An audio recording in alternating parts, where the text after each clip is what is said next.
ज्येष्ठ माह के कृष्ण पक्ष की एकादशी को अपरा एकादशी के नाम से जाना जाता है।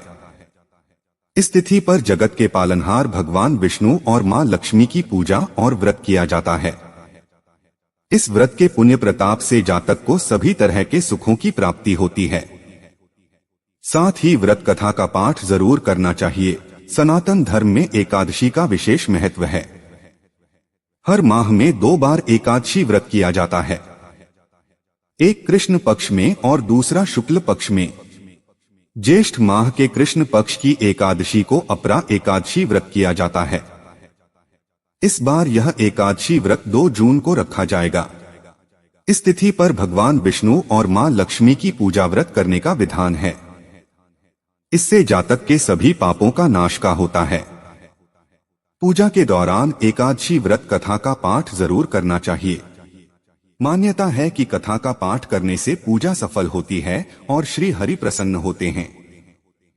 आइए जानते हैं अपरा एकादशी व्रत कथा के बारे में। पौराणिक कथा के अनुसार प्राचीन समय में महिध्वज नामक एक धर्मात्मा राजा था। उसका एक छोटा भाई था। वह अधिक क्रूर और अधर्मी था।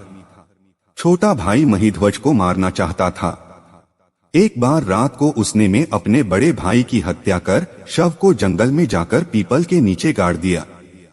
अकाल मृत्यु होने की वजह से महिध्वज प्रेतात्मा के रूप में उसी वृक्ष पर रहने लगा और वहां पर उत्पात करने लगा। एक बार धौम्य ऋषि उस वृक्ष के पास से गुजर रहे थे। तब उन्होंने उस प्रेतात्मा को देखा। ऋषि ने अपने तपोबल से प्रेत के उत्पात का कारण समझा। इसके बाद उन्होंने उस आत्मा को पीपल के पेड़ से उतारा और परलोक विद्या का निर्देश दिया। उसे प्रेत योनि से मुक्ति दिलाने के लिए धौम्य ऋषि ने खुद अपरा एकादशी का व्रत किया। उसके पुण्य से धर्मात्मा को प्रेत योनि से मुक्ति मिल गई। इसके बाद उसने ऋषि का धन्यवाद किया और स्वर्ग को चला गया। मान्यता है कि अपरा एकादशी व्रत कथा का पाठ करने से जातक को सभी तरह के पापों से छुटकारा मिलता है। पंचांग के अनुसार एकादशी तिथि का प्रारंभ 2 जून को सुबह 05:04 पर होगा और वहीं इस तिथि का समापन 3 जून को मध्यरात्रि 02:21 पर होगा। ऐसे में अपरा एकादशी व्रत 2 जून को रखा जाएगा। युधिष्ठिर कहने लगे कि हे भगवान, ज्येष्ठ कृष्ण एकादशी का क्या नाम है तथा उसका महात्म्य क्या है, सो कृपा कर कहिए। भगवान श्री कृष्ण कहने लगे कि हे राजन, यह एकादशी अचला तथा अपरा 2 नामों से जानी जाती है। पुराणों के अनुसार ज्येष्ठ कृष्ण पक्ष की एकादशी अपरा एकादशी है, क्योंकि यह अपार धन देने वाली है। जो मनुष्य इस व्रत को करते हैं वे संसार में प्रसिद्ध हो जाते हैं। इस दिन भगवान त्रिविक्रम की पूजा की जाती है। अपरा एकादशी के व्रत के प्रभाव से ब्रह्मा हत्या, भूत योनि, दूसरे की निंदा आदि के सब पाप दूर हो जाते हैं।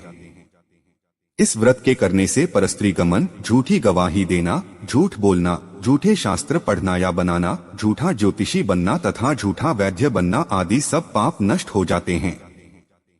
जो क्षत्रिय युद्ध से भाग जाए वे नरकगामी होते हैं, परंतु अपरा एकादशी का व्रत करने से वे भी स्वर्ग को प्राप्त होते हैं। जो शिष्य गुरु से शिक्षा ग्रहण करते हैं फिर उनकी निंदा करते हैं वे अवश्य नरक में पड़ते हैं।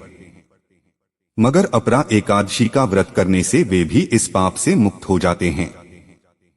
जो फल तीनों पुष्कर में कार्तिक पूर्णिमा को स्नान करने से या गंगा तट पर पितरों को पिंडदान करने से प्राप्त होता है, वही अपरा एकादशी का व्रत करने से प्राप्त होता है। मकर के सूर्य में प्रयागराज के स्नान से, शिवरात्रि का व्रत करने से, सिंह राशि के बृहस्पति में गोमती नदी के स्नान से, कुंभ में केदारनाथ के दर्शन या बद्रीनाथ के दर्शन, सूर्य ग्रहण में कुरुक्षेत्र के स्नान से, स्वर्णदान करने से अथवा अर्ध प्रसूता गौदान से जो फल मिलता है वही फल अपरा एकादशी के व्रत से मिलता है। यह व्रत पापरूपी वृक्ष को काटने के लिए कुल्हाड़ी है। पापरूपी ईंधन को जलाने के लिए अग्नि, पापरूपी अंधकार को मिटाने के लिए सूर्य के समान, मृगों को मारने के लिए सिंह के समान है। अत मनुष्य को पापों से डरते हुए इस व्रत को अवश्य करना चाहिए। अपरा एकादशी का व्रत तथा भगवान का पूजन करने से मनुष्य सब पापों से छूटकर विष्णु लोक को जाता है। इसकी प्रचलित कथा के अनुसार प्राचीन काल में महीध्वज नामक एक धर्मात्मा राजा था। उसका छोटा भाई वज्रध्वज बड़ा ही क्रूर, अधर्मी तथा अन्यायी था। वह अपने बड़े भाई से द्वेष रखता था। उस पापी ने एक दिन रात्रि में अपने बड़े भाई की हत्या करके उसकी देह को एक जंगली पीपल के नीचे गाड़ दिया। इस अकाल मृत्यु से राजा प्रेतात्मा के रूप में उसी पीपल पर रहने लगा और अनेक उत्पात करने लगा। एक दिन अचानक धौमय नामक शिव उधर से गुजरे। उन्होंने प्रेत को देखा और तपोबल से उसके अतीत को जान लिया। अपने तपोबल से प्रेत उत्पात का कारण समझा। शिव ने प्रसन्न होकर उस प्रेत को पीपल के पेड़ से उतारा तथा परलोक विद्या का उपदेश दिया।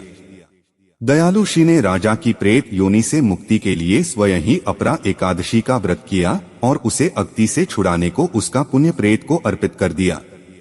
इस पुण्य के प्रभाव से राजा की प्रेत योनि से मुक्ति हो गई। वह शिव को धन्यवाद देता हुआ दिव्य देह धारण कर पुष्पक विमान में बैठकर स्वर्ग को चला गया। हे राजन, यह अपरा एकादशी की कथा मैंने लोकहित के लिए कही है। इसे पढ़ने अथवा सुनने से मनुष्य सब पापों से छूट जाता है। दोस्तों, जानकारी अच्छी लगी हो तो वीडियो को लाइक करके चैनल को सब्सक्राइब जरूर करें।